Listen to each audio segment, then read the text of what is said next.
Welcome to EK307 Electric Circuits. This video should help you prepare for the laboratory experiments under resistive networks and Thevenin equivalent circuits.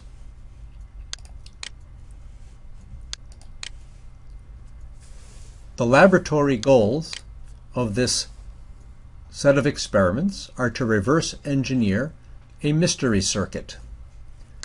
Learning objectives include parallel and series resistors, modeling, and understanding the Thevenin equivalent circuit. And some of the tools you may need to do the experiments include a voltage source, a multimeter, a waveform generator, and an oscilloscope.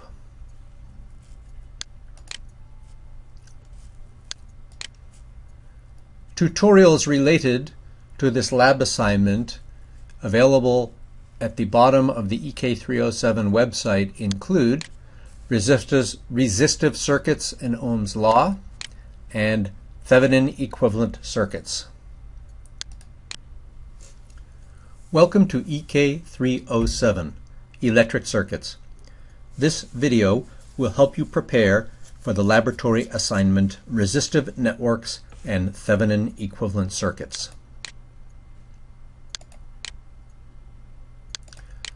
The laboratory goal of this set of experiments is to reverse engineer a mystery circuit. The learning objectives include an understanding of parallel and series resistors, circuit modeling, and the Thevenin equivalent circuit. Some of the tools you may need include a voltage source, a multimeter, a waveform generator, and an oscilloscope. There are two related tutorials that can be found on the EK307 website. One is called Resistive Circuits and Ohm's Law, and the other is called Thevenin equivalent circuits. Each of these tutorials is about a half-hour long and are intended to reinforce lecture material.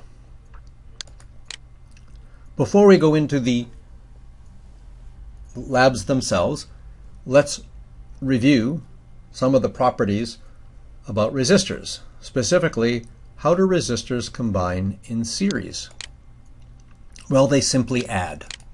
That is, if I have one resistor of value R1 and another resistor of value R2, and I connect them together in series, the value of the equivalent resistance of the series combination is the sum of their individual values, R1 plus R2. Two resistors in series yield an equivalent resistance equal to the sum of their individual values. How do resistors combine in parallel? Well, in this case, the equivalent resistance obeys a formula. The net value of two resistors connected in parallel is equal to their product divided by their sum. To help us understand a little bit about where this formula comes from, let's remember that we can represent any resistor as a conductance, where the value of conductance is equal to the reciprocal of resistance. When we connect two resistors in parallel, the equivalent value of that combination is equal to the sum of the individual conductances. And if you do the math, you will find that when we add conductances together, we arrive at the equivalent resistor formula, the product over the sum. Now let's talk about the specific laboratory assignments. The first part asks you to determine which network A, B, or C, D, A, B, C, or D is inside your mystery box.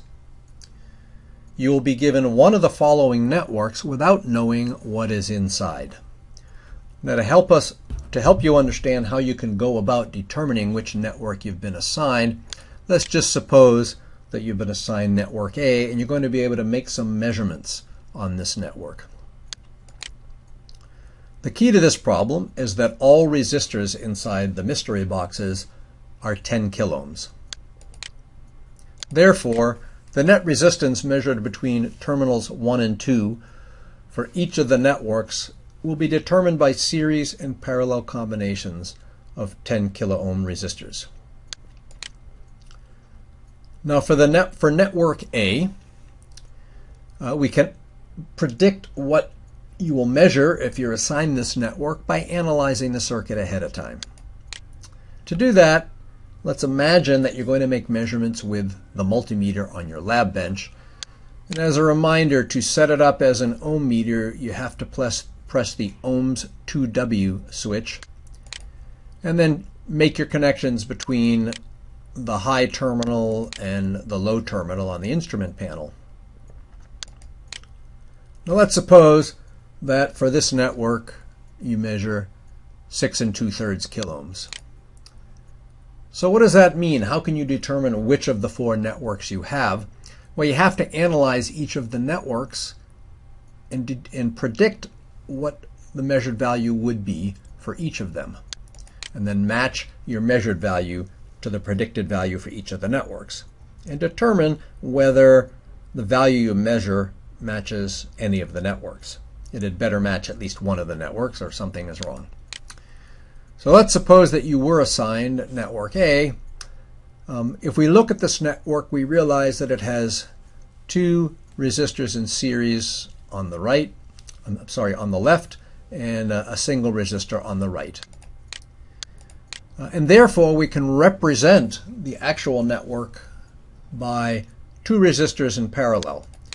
One is 20 kiloohms, which is equal to the series combination of the two 10K resistors, and it's in parallel with a 10K resistor. The equivalent resistance we get by the 20K, 10K in parallel formula, or 6 2/3 kiloohms. So therefore, if you were to be assigned this network for your mystery box, you would measure a net value of 6 2/3 kiloohms. So for the measurement that we made a few moments ago, we'd know that 6 2/3 kiloohms was an indicator that we were assigned network A. If you perform a similar analysis on networks B, C, and D, and then make your measurement, you'll know which of the four networks you've been assigned. Let's perform a similar analysis for one of the more complicated networks found in level 2. Now, for this analysis, we're going to use a different method, and that is we're going to make a table of values of measured resistances, a matrix in other words, that will indicate the values that we would measure between each pair of nodes for the specific network B. Well, if we were to connect our ohm meter or multimeter between nodes 2 and 4, then by analyzing this particular network B, we see that predictably we'd measure the value of two 10K resistors in series. The other two resistors are hanging in the breeze. The other side isn't connected to anything, so they don't really affect the circuit at all. So for this measurement, we would expect 10K plus 10K or 20K, and we would in fact measure 20 kiloohms on the multimeter. So what we're going to do over here in our matrix is put the 20 kiloohm values at the intersection points between nodes 2 and 4 on the table. And there are two such blocks in the table. We'll fill both of them in. If we were to make a similar measurement between nodes 1 and 2, we see for network B that we have just a single resistor of value 10K. So we'd expect that value to show up on the meter, and then we put that value at the intersection point on the table between nodes 1 and 2. We'll have another one right here. There we go. To carry on further, continuing to fill up the table between nodes 1 and 3, for this particular network, we'd measure the value of 3 resistors in series. So that would give us a net measured value of 30 kiloohms. And in fact, that is what we'd see on the multimeter. So let's put the value for nodes 1 and 3 in the table in two places. Do one more measurement just to make sure that the point is firmly established in your mind. If we measured between nodes 3 and 4, we'd expect to find the value of two 10K resistors in series, or a net value of 20 kiloohms. So we would put that value between nodes 3 and 4 in the table. And I think you get the idea. Between nodes 1 and 4, we'd expect to measure 30 kiloohms. So we put that value at the appropriate places in the table. And when we're all done, we'll have a complete table of measurements we would expect for network B if that were the one we were assigned. And here are all the values we'd expect to measure for this particular network. So the idea is, for each of the unknown networks, you construct the matrix table of expected values, then make the actual measurements and compare the matrix, the actual measurements you make with each of the matrices to determine which network you actually have. So in this case, having done the analysis for the network B matrix, we would see that it matched what we predict for, or what we would measure for network, what we measured on network B, and therefore we'd know that we had been assigned network B. Now the second part of the lab asks you to determine the Thevenin equivalent of a port between terminals A and B of your mystery box. And this is a different mystery box from the one in the first part of the lab. This is a second mystery box.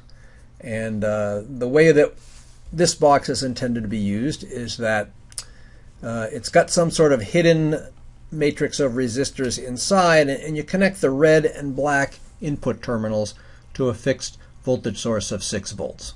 And in so doing, you will form some sort of Thevenin equivalent circuit seen from terminals A and B, and that Thevenin equivalent will be different depending on which mystery box you've been assigned or have chosen. It's important to remember that 6 volts is not the V-Thevenin itself, but it's responsible for establishing V-Thevenin in the Thevenin equivalent model. That is, V-Thevenin is going to be some fraction of the 6-volt source, and that fraction is going to be determined by the network inside the mystery box. Let's talk about one possible method for finding the Thevenin equivalent resistance measured between terminals A and B of your mystery box. Now, because the 6-volt source is what drives V-Thevenin, then we can set it to 0 on the lab bench. And when we do that, it will have the same effect of setting V-Thevenin to 0, replacing it by a short circuit. Because as we remember, or should know, we always can represent 0 volts between two terminals by a short circuit. When we do that, we can just take the ohm meter on the lab bench and measure the resistance between nodes A and B, and that will give us the value of Thevenin resistance for our mystery box connected to the 6-volt source, with the 6-volt source set to 0. Finding V-Thevenin is relatively straightforward. We simply take the multimeter set to measure voltage, and we connect 2 wires between nodes A and B. We have to remember that the resistance seen looking into the voltmeter is very high. That is, it appears to almost be an open circuit to terminals A and B, and therefore no current flows into the meter. If no current flows into the meter, the voltage drop across our Thevenin will be 0, and so the voltage we measure between A and B will be just V-Thevenin itself. In other words, the meter reading will give us the open circuit voltage of the network, and as we recall from lecture, the open circuit voltage is in fact the Thevenin voltage, in this case 3.2 volts. So we found our Thevenin in V-Thevenin by measurement. Here's another way for finding our Thevenin. You can use it on your mystery box. You have to use this method to find the R Thevenin of the waveform generator if you choose to do level 2. Now the output of the waveform generator comes out of this BNC connector. There's a blown up picture of the BNC connector. And let's talk a little bit about how this connector is connected to what's inside the actual waveform generator. The connector has a center terminal right here in the middle, and then an outer shell. And the center terminal is connected to the positive side of the Thevenin network inside the waveform generator. And the shell is connected to the negative side of the waveform generator. So between center and outer shell, we have the equivalent of terminals A and B from the mystery box. And we can find V Thevenin by measuring with the oscilloscope at the output of the BNC connector.